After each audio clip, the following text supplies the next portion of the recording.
In the sprawling metropolises of our world, steel and glass behemoths pierce the clouds, monuments to capital and ambition. Within the hallowed marble halls of finance, empires are forged, their influence stretching across continents and shaping the course of history. But what forces propel these colossal giants to such staggering heights? And what unseen cracks in their foundations inevitably lead to their spectacular collapse? The story of finance is a story of cycles, a perpetual rhythm of creation and destruction, ambition and ruin. The tale begins not in a modern skyscraper, but in the vibrant, bustling streets of Renaissance Florence. Here, Giovanni de' Medici, a man of humble origins but immense vision, laid the groundwork for a financial dynasty that would define an era. The Medici Bank was revolutionary, a complex web of branches stretching from London to Bruges, all centrally controlled from Florence. Their innovation, the double-entry bookkeeping system, brought clarity and control to the chaotic world of commerce.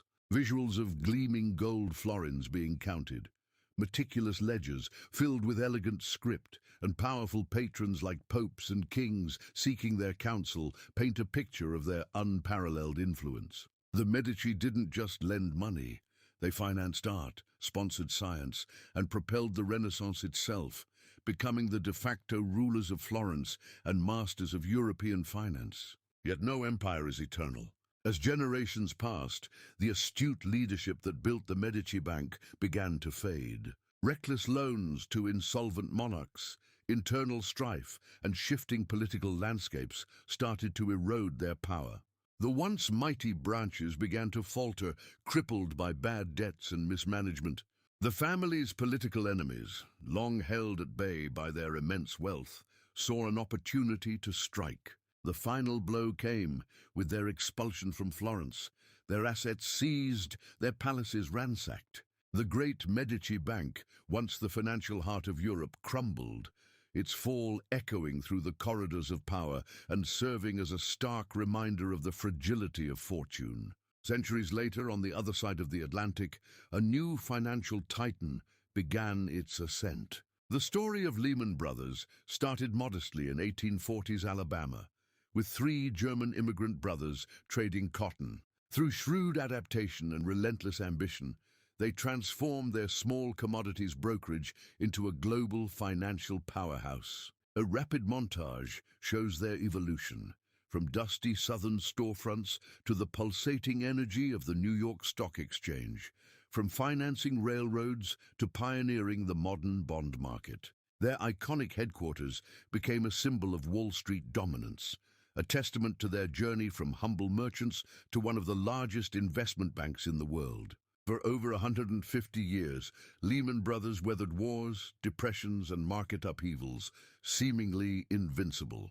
But the hubris that often accompanies great success proved to be their undoing. In the early 2000s, Lehman Brothers dived headfirst into the subprime mortgage market, accumulating massive, risky assets built on a foundation of sand.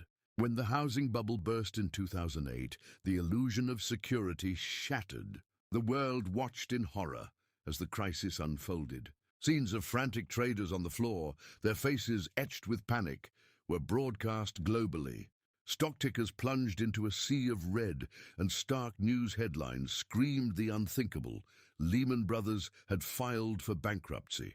The collapse of this 158-year-old institution triggered a global financial meltdown, the largest in modern history. From the weathered ruins of the Roman Forum, where ancient debts were settled, to the ghostly, empty trading floors of Lehman Brothers' modern offices, a single, powerful narrative unfolds. The titans of finance, whether they deal in florins or derivatives, are bound by the same timeless cycle. They rise on waves of innovation and ambition, reshaping the world in their image.